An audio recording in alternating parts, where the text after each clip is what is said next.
A lot of people like to claim that horror has gotten worse and worse lately, with almost no good horror movies coming out nowadays. Now, first I'd like to say, Henry from 5th grade, if you're watching this, you shat yourself watching Super 8, so you can't say shit. But at the same time, you're also kinda right though. I've been watching a lot of horror lately, and although I think from a pure film analysis perspective these movies are impressive, I'm no longer scared of them. A movie can only switch things up so much without going completely off the rails, a la that one train mission in COD World War II. But then John Internet came around in 1960 and slapped his dick on the table. See, John Internet casually said fuck it and made what is possibly the biggest innovation in modern history. Then in 1993, John Internet's estranged son, don't ask about it, came around and made that shit public. And the world watched cat videos and made image macros and oh god, what is that? Holy shit, is that the LiveLeak logo? Oh no, did he step into a trash compactor? Oh my god. See, what John Internet and his little fucking goblin son didn't know is that the recesses of the human mind are dangerously deep, and the only thing holding that back was consequence, which they just football punted right out of the stadium. And with that barrier gone, the potential for horror was suddenly broken free. GoSee.cx. What? What kind of stuff? The world of internet horror was, in my opinion, started by two seminal works. The Blair Witch Project was revolutionary when it came out in 1999, effectively tearing away that feeling of disconnect between the viewer and the protagonist, where you were seeing the perspective of the movie through the eyes of the cameraman. There were no sweeping shots or glorious takes, you were the crew lost in the forest. The horror in Blair Witch wasn't outwardly supernatural or flashy, it was subtle and ominous and inconclusive, to the point where some theories believe there were no ghosts or witches at all. Shout out to Matt Pat, you fucking mongrel. In a time where the previous year's top horror movies were things like Bride of Chucky and The Ring, this brutal sense of reality inspired many more found footage films to come. Just 1 year later, a book began to phase itself into public consciousness. This book is known as House of Leaves, and almost opposite to Blair Witch, swerves so far into obscurity that people are still trying to solve it to this day. The actual book itself is actively hostile towards the reader, making it difficult to understand or even read some chapters, with the very structure of how books are made dismantling and crashing right in front of your eyes. The plot of the book surrounds a man finding a manuscript that analyzes a possibly non-existent documentary about a man whose house is larger on the inside than the outside. The chapters weave through notes of the manuscript, the man who found the manuscript, the documentary about the house, and several random side stories. Never before was the very structure of how books were made so explicitly broken to great effect. These two works are what I believe inspired internet horror as we know it, especially ARGs and the broader subject of unfiction. Wait, I might need to explain those, hold on. So there's fiction and non-fiction, right? In a big budget horror movie, it's clear that this world they're living in is like ours, but it's not ours. Our world is the world of non-fiction, the world of history books. Unfiction makes the claim that the fictional events happening in these stories are happening in our universe. Something as ridiculous and obscure as House of Leaves with the authenticity of the Blair Witch Project. Fun fact, when the Blair Witch came out, it was so realistic that a decent number of people believed it was actually real, partly due to the marketing of the movie. That type of believability is something perfect for the world of the internet, something that would begin to take effect in the coming years.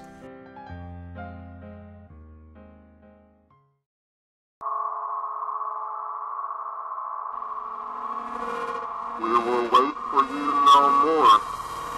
Control is being taken away from you. In 2009, nearly a decade later, a web series was started that would revolutionize online horror as we knew it. Well, I didn't know it, I was 8, but even then, I felt the effects of Marble Hornets long before I ever knew what it was, and so have you. See, 10 days prior to its first video, a Photoshop Friday event was being hosted on the forum site Something Awful. These events happen weekly with various themes ranging from sex god tortoises to needlessly censored images. But on that day, May 10th, 2009, the theme was horror. Nobody knew it back then, but a soon-to-be very familiar lack of phase would first show itself online, and Marble Hornets would be the first series to launch Slender Man into the spotlight. Marble Hornets' inspirations are worn right on its sleeve, with found footage tapes being the very impetus of the story. These tapes are behind-the-scenes footage for a student film named Marble Hornets and the mysterious figure that seemed to be stalking the crew. This series is shot with surprising grit and weaves a narrative through time dilation, Twitter accounts, and a mysterious figure named To The Ark. This was just the first of many ARGs inspired by Slender Man, with it being an entire subgenre at this point. And while most have completed their journeys, including Marble Hornets, series like Tribe 12 have been running for over a decade now, their story weaving webs so large it takes hours just to explain them. Just like House of Leaves, these stories didn't need you to understand them. Some codes by To the Ark weren't solved until years after the series ended, unveiling secrets that continued adding to the puzzle that seemed to be completed. But what's important to note is that it's still a structured puzzle. There is a solution because it's a web series, it follows a narrative. Despite all the freedom it gets to express itself, it still needs to tell a story in the end. And even though it tells it well, the internet isn't obligated to have you understand it.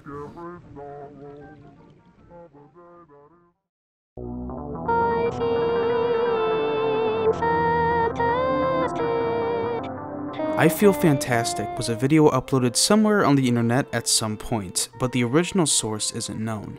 The earliest upload is by Creepyblog, whose video description is just perfect. In ancient Greek mythology, Pygmalion was a highly accomplished Cypriot sculptor. Seemingly alone, Pygmalion sought to create for himself a perfect, pure, unsullied companion. He used his particular skills to this end. He created a statue bride. What you are about to watch is a mysterious video. Its origin is attributed variously, and almost certainly spuriously, to various abstract artists or surrealists. The truth is that what we are seeing, and what we perceive to be strange and disturbing, is actually beauty to its creator. Who are we to be afraid or to judge them? He may well love her fully, perhaps more fully than any of us could ever hope to be loved. In the mind of her creator, she is a near goddess, the perfect representation, not just of femininity, but the peak of human potential, a perfectly satisfactory being. How does that kind of unconditional love feel? Well, how does she feel? Fantastic. This description perfectly showcases our desire to assign meaning to meaningless things. This video is 3 minutes of an animatronic lady singing a song through text-to-speech, and yet there are countless analysis videos and theories about serial killers and spooky dudes and dead girls and wacky adventures. This video is so mysterious to people because it's not a video meant for us, it's for the creator. Whatever meaning it has is for them, it's not meant to be figured out, and that drives us crazy. In movies and television and web series, there are answers, even in the most obscure of secrets, but there doesn't have to be on the internet. This brings me to suicidemouse.avi. I believe that this video is a masterpiece of internet horror. Now, some of you might be rolling your eyes, so to give you a refresher, I'm just gonna play 20 seconds of this for you.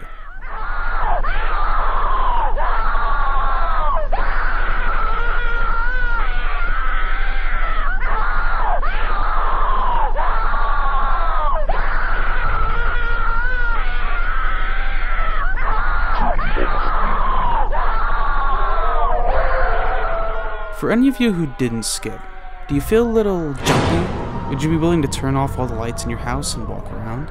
See, what Suicide Mouse does perfectly is build uncertainty in the viewer. As Mickey walks down this endless street, things degrade more and more as the static and screaming build and build and build and keep building. We're so used to horror movies that eventually pay off their dread with a scare, but Suicide Mouse doesn't leave us with that, so our minds carry that dread with us for the rest of the day. Something I like to think about is how many suicidemouse.avis there are just sitting around on the internet, waiting to be found. Videos created just to disturb anyone who comes across it, uploaded over a decade ago by a channel that hasn't been touched since. There must be thousands of them just waiting to visit you. But in my search for these videos, I did come across something even more interesting.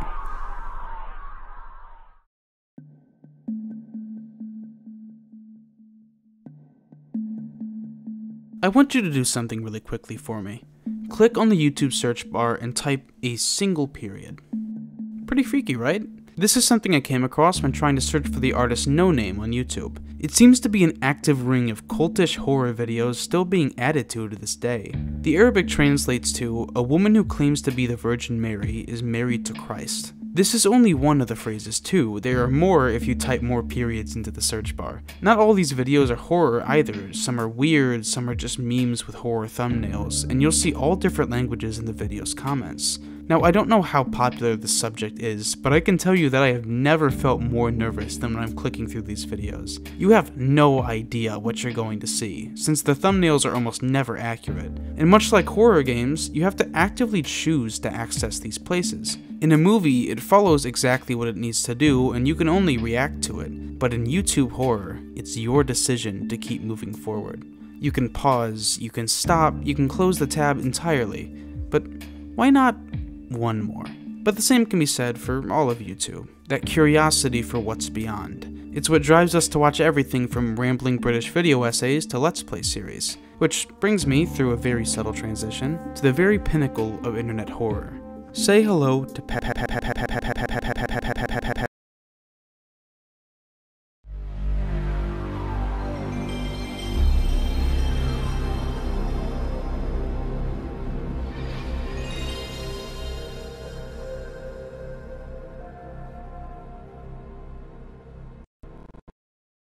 Petscop is a masterpiece. Though I can't give this game an hour-long video, I am confident that this is the best horror product the internet has ever given birth to. The trouble this person or people have had to go through to create a functioning video game that nobody else will ever play is mind-boggling already, but whoever made this knows exactly what they're doing. For those who don't know, Petscop is a web series that seems to be a regular Let's Play for an unfinished game that doesn't exist. After exploring the first and only level, he enters a code and finds himself in a place called the New Maker Plane, a secret, dreary, and dark area where a ton of strange, unexplainable shit happens and is just crack. I mean, Jesus. It's like The Shining. No explanation is perfect, yet all of it seems equally possible. And like The Shining, there isn't many moments where a ghost jumps out at you, but every time Paul stops talking, the oppressive atmosphere and confusion starts to crush you down. The Let's Play format pulls you into a world like the Blair Witch Project. Paul doesn't say you guys like every other YouTuber, he says you. We learn later that he's speaking to someone called Belle, but it gives you the feeling that he's showing it to you and you alone. That you, yes you, are just as much a part of this world as he is. Petscop is the house that shifts its walls and opens up miles-long hallways, and we just need to accept it as a fact and try to understand where it is we even are. And despite that, this playthrough still makes it clear that this enigma is in our world. He is playing this game that actually exists and is really experiencing these things, because it's on our YouTube. There are no sweeping shots to the planet we live in, or any face to the name of Paul, but we know he's one of us. And that might be the most terrifying kind of horror out there.